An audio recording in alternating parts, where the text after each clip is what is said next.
السلام علیکم ورحمۃ اللہ وبرکاتہ۔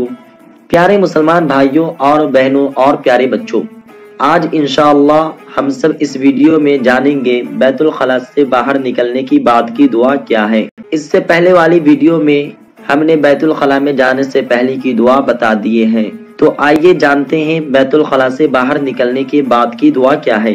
بیت الخلاء سے باہر نکلنے کی بعد کی دعا: غفرانک الحمدللہ الذی اذھب عنی الاذی وعافانی۔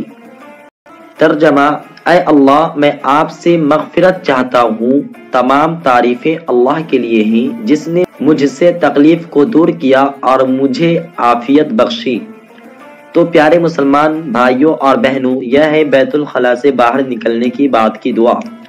تو آپ سب اسے ضرور یاد کریں اور اپنے بچوں کو بھی ضرور یاد کرائیں۔ تو انشاءاللہ پھر ملیں گے ایسے ہی ویڈیو کے ساتھ، جب تک کے لیے اللہ حافظ۔